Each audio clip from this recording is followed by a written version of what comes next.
నక్కలు చరిత్ర రాసి ఇదే గొప్ప చరిత్ర అని చెప్పుకుంటాయి. కానీ కాలక్రమంలో సింహాల యొక్క చరిత్ర బయటపడ్డప్పుడు నక్కలు పరిగెత్తడం సహజం.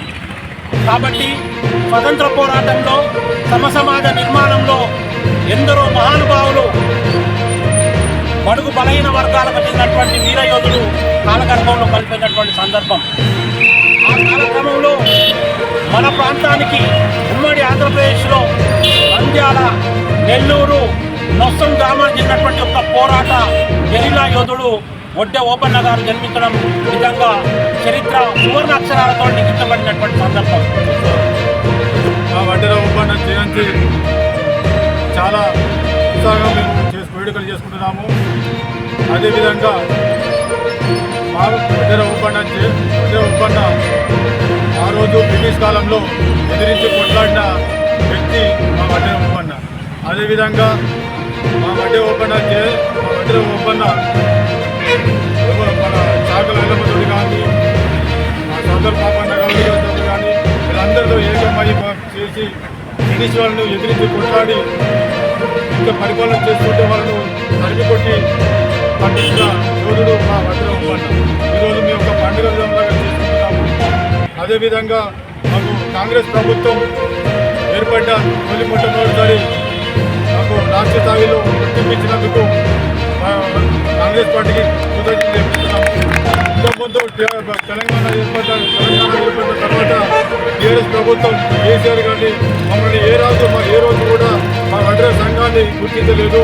మేము కాంగ్రెస్ ప్రభుత్వం అధికారంలోకి వచ్చిన తర్వాత మంత్రివర్యులు పొన్న ప్రభాకర్ గారికి ఈ దృష్టికి తీసుకెళ్ళాము. అదేవిధంగా సారు గుర్తించి సీఎం రేవంత్ రెడ్డి గారికి తెలియజేయడంతో మేము తప్పకుండా మన ప్రభుత్వం గుర్తిస్తుంది, మీరు అందరినీ అన్ని కుల సంఘాలతో పాటు మీ సంఘం కూడా ముందుకు వెళ్ళాలి అని చెప్పేసి ఈ రోజున ప్రభుత్వం మమ్మల్ని గుర్తించి ఒక పండుగ విధంగా మమ్మల్ని చేసుకోమని చూడడం జరిగింది. అదేవిధంగా మేము ప్రత్యేక ధన్యవాదాలు తెలుపుకుంటాం. మమ్మల్ని కూడా మిమ్మల్ని ఇంకా గుర్తించి మమ్మల్ని విద్యాపరంగాను మాకు రాజకీయ పరంగాను ఇంకా మమ్మల్ని ముందుకు తీసుకెళ్ళాలి. ప్రతి ఒక్క ఆశయాలను కూడా మమ్మల్ని గుర్తించాలి.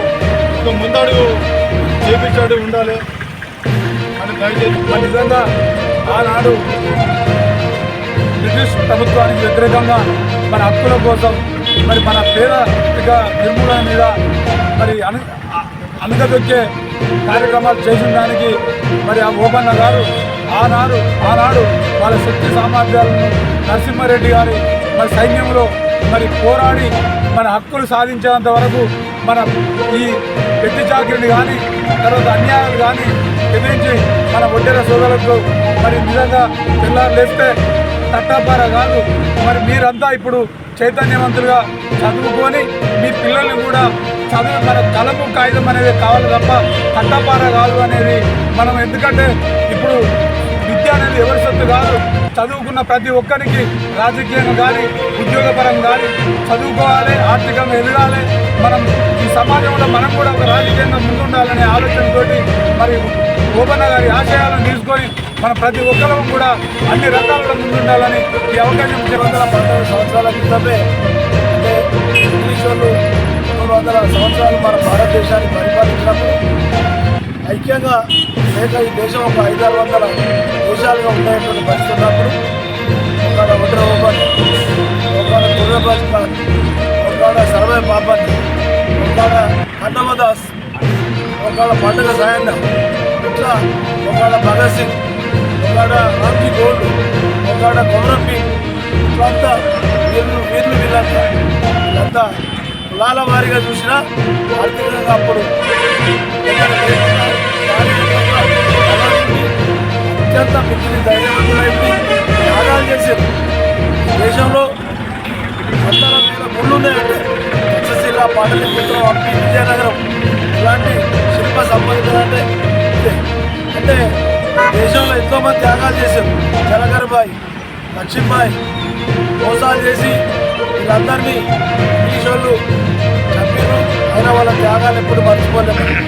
ఇయ్యాల వారి నరసింహారెడ్డి గారి సైన్యం ఆయన కూడా మోసంతో చంపబడ్డాడు. ఆయన చాలా పెద్ద వీరుడు. మన వీరత చెప్పినట్టు నెల్లూరు ఆ ప్రాంతంలో వేరాడ అనేటువంటి ఒక ప్రాంతం, ఆ తర్వాత అది పాలెగాళ్ళు అనేటువంటి ప్రాంతంగా మారిపోయింది. ఆ ప్రాంతంలో ఒంటరి ఓమన ప్రధాన అనుచరుడుగా సైన్యాధ్యక్షుడిగా ఉన్నాడు. ఆయన ఎన్నో త్యాగాలు చేశాడు. కాబట్టే మన దేశానికి స్వాతంత్రం వచ్చింది. దేశానికి స్వాతంత్రం వచ్చినాక గొప్ప మేధావి డాక్టర్ బాబాసాహెబ్ అంబేద్కర్ గారు వీళ్ళందరి త్యాగాలను గుర్తు చేసి భారత రాజ్యాంగ నిర్మాణం చేశాడు. భారత రాజ్యాంగ నిర్మాణం 2 సంవత్సరాల 11 నెలల 12 రోజులు, అందులో సంక్షేమ పథకాలు పెట్టాడు. కాబట్టి భారత రాజ్యాంగాన్ని అంతా తెలుసుకోవాలి. డాక్టర్ బాబాసాహెబ్ అంబేద్కర్ గారిని కూడా తెలుసుకోవాలి. ఇలా పుట్టినరోజు నాడు చంద్రబాబునే కాదు, అత్యుత్తర వీరమతింపు చేసిన ఎంతనే చెప్పాడు. గుర్తింపు చేసుడే కాదు, ఏం చేసుకోగలగచ్చు. మొత్తం ఉస్మానాబాద్లో 7,500 ఇళ్ళు ఉన్నాయంటే అందులో మీ ప్రధాన మీ భూమిక పునాదురాలు ఉన్నది. చేసిన కష్టం ఇది రైతు రూపంలో. ఇట్లా మీరు చేసే వృత్తి చాలా గొప్పదైన వృత్తి. మీరు అందరూ కానీ రోడ్డు రోజులు కానీ బిల్డింగ్ కట్టుడు కానీ ఇలా స్లాబ్ల రోజులు కానీ ప్రతి రంగంలో ఉన్నారు. అంటే ఈ రంగంలో ఈ రంగంలో చిన్న వాళ్ళందరూ చదివేది. వీళ్ళు కానీ శాస్త్రజ్ఞులు కానీ లేదు గంగద్రోళ్ళు కానీ లేకపోతే సంఘాలు కానీ వీళ్ళంతా సంచార జాతులుగా ఉండేటువంటి పరిస్థితులు కానీ వీరన్న చెప్పిండు. అందరూ కూడా కొద్దిగా మనమంతా సామాజిక బాధితులుగా గుర్తించి వీళ్ళందరినీ జనచైతన్యం తీసుకొచ్చి ఏ వయసు వాళ్ళకి ఏం కావాలి అనేటువంటిది మనం గుర్తించి ప్రభుత్వం ద్వారా చేసే కార్యక్రమం చేస్తే బాగుంటుందనే అభిప్రాయం వ్యక్తం చేస్తూ మీ అందరికీ ఓపెన్ల జయంతి సందర్భాన్ని శుభాకాంక్షలు తెలియజేస్తూ ఆయన త్యాగాలకు గుర్తుగా ఇలా మనం చేస్తున్నాం. ఆనాడు రాజ్యాలు యుద్ధాలు, ఈనాడు చైతన్యం రాజ్యాంగాన్ని ఉపయోగించుకోవచ్చు. ఓటులు ఎట్లేయాలి, ఓటు హక్కు అనేది ఆ యుద్ధం కన్నా పెద్దది. బాబాసాహెబ్ అంబేద్కర్ గారు అందరికి ఓటు హక్కు ఇచ్చాడు. మోడీకి ద్రౌపది ముర్ముకి ఒకటే, మనకు ఒకటే. కాబట్టి పడాలి ఓటు కరెక్ట్ చేస్తే ఆయన యుద్ధంలో మనం ఆయన సహకరించాలా అన్నాడు బతికి మనం. కాబట్టి మరి ఓటులు ఎట్లా వేసుకోవాలి, ఎలాంటి వ్యక్తులకు ఓటు వేయాలి అనేటువంటి చైతన్యం ఇవన్నీ చేసి మంచి ప్రభుత్వాలను తీసుకొచ్చి కాంగ్రెస్ పార్టీ ఓటు వేయమని లేదు, వేరే వాళ్ళకి అడ్డాడలేదు. కాకపోతే చైతన్యం కావాలంటారు. చైతన్యం చేసుకొని అంతా బలమైన భారత రాజ్యాంగవాదులుగా బలమైన పౌరులుగా దేశంలో కేంద్ర ప్రభుత్వం మనందరికీ వ్యతిరేకంగా కార్యక్రమాలు నిర్వహిస్తారు.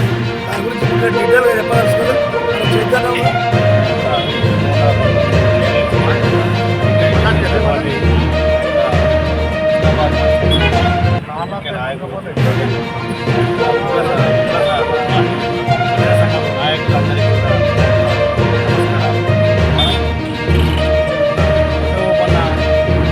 నరసింహారెడ్డి గారి యొక్క సైన్యాధ్యక్షుడిగా పనిచేస్తారు. బ్రిటిష్ వారు పాలెగాళ్ళంతా మన నరసింహారెడ్డి పాలెగాళ్ళ వాళ్ళని ఉండేవాళ్ళు.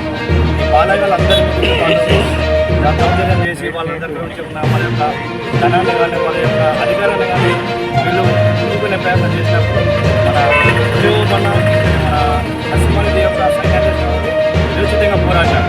కాబట్టి ఇది ఒక తొలి సంగ్రామం కానీ దీన్ని చరిత్ర ఎవరు తెలుసుకోలేకపోయినాం. మన ప్రజలకు మనకు చెప్పేవారు ఇవ్వలేరు, మనం తెలుసుకోలేకపోయినాం. గొప్ప చరిత్ర ఉన్నది మన ఉద్యోగులకు.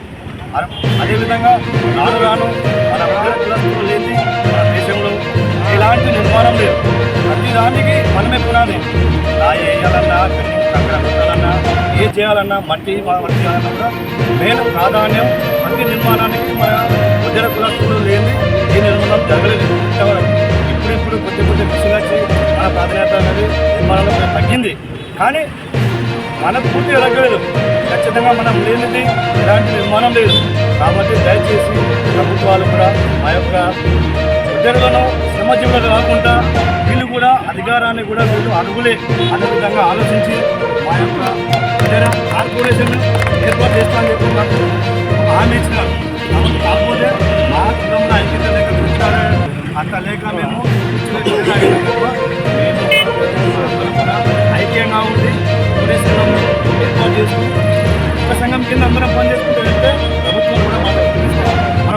సంఘాలు పెట్టుకుంటే ఎవరిని గుర్తించాలి ఏంటనే ఉద్దేశంతో ప్రభుత్వం దగ్గర ఉంది. కాబట్టి మనం కూడా అందరూ కలిసి ఒకటే సంఘం ఒకటే సంఘం తరఫున మనం అందరం కొట్లాడితే ప్రభుత్వాలు అనేది గుర్తిస్తే మనకు కావాల్సిన మనం కులాల పరంగా మన కులానికి ఏది కావాలో వాళ్ళు కూడా ప్రభుత్వంలో ఇచ్చే అవకాశం ఉంది. కాబట్టి దయచేసి అందరం ఎక్కడైనా మన కులాలు వాళ్ళు బతకడానికే వాళ్ళు పుట్టిన పిల్లలు ఇన్ని పెట్టడానికే వాళ్ళు ఇబ్బంది పడరు. ఏ తరానికి మార్పు చెందినాం, ఈ తరానికి మనం ఆ తల్లిదండ్రులు మనం చదివించారు, మనం ఉన్నాం సమాజంలో. కాబట్టి దయచేసి మన కులాల గురించి అందరం ఆలోచించి మన కులాన్ని మన ఒక్క స్వార్థం తీసుకోకుండా ముందు తరాలకైనా మనకంటే ముందు తరాలు మనకి ఇచ్చిందో మన తర్వాత తరానికి మనం పూర్తిగా మనమంతా ఇది అనే సమాజంలో నిజంగా మన అందరం ప్రయత్నించాలని చెప్పి నేను ఖచ్చితంగా ముందుగా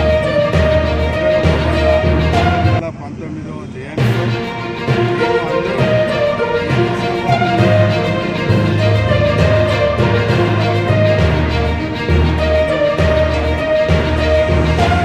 క్లీనర్లకు కానీ డ్రైవర్లకు కానీ హాస్పిటల్ చేసి అమ్మలకు జాబ్ చేసే వాళ్ళకు జాబ్ చేసే వాళ్ళకు ఈరోజు మా అందరికీ ఇద్దరు ఓపెన్ జయంతి రోజు అదేవిధంగా రాష్ట్ర నాయకులు కానీ రాజ్య నాయకులు కానీ జిల్లా అధ్యక్షులు కానీ మండల అధ్యక్షులు కానీ విలేజ్ అధ్యక్షులు కానీ పెద్ద మనుషులకు కానీ ఇతర పెద్ద మనుషులకు ఈ వన్ సెక్షన్లో ఉన్న మంత్రి బృందం కానీ ప్రతి ఒక్కరికి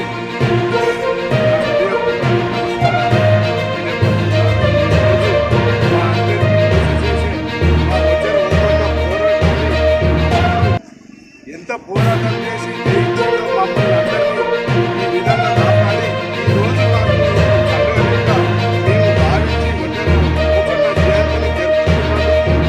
మా కులస్తులకు మాకు అందరికీ కృషి చేసి మాకందరికీ చాలా సంతోషంగా మేము అందరం కూడా ప్రతిసారి ప్రతి సంవత్సరం ఇదే ఒడ్డర జయంతి ఇంకా ముందుగా వచ్చే సంవత్సరంలోగా మహిళలను కూడా వాళ్ళ పాల్గొనాలని అందరికీ తెలియని వాళ్ళ సుతా తెలుసుకోవాలని మీడియా ద్వారా పేపర్ ద్వారా సినిమాల ద్వారా విషయాల ద్వారా అందరూ ఒకసారి చూసి గుర్తించి ఎవరెవరికో పార్టీలో పోతారు, ఎవరెవరికో మీటింగ్లో పోతారు. అలా కాకుండా మన కులాన్ని ముందుకు వచ్చే కొరకు దేశ కొరకు ముందు అడిగేసే కొరకు అందరూ వచ్చే సంవత్సరంలోగా పాల్గొనాలని నేను వేడుకుంటున్నాను.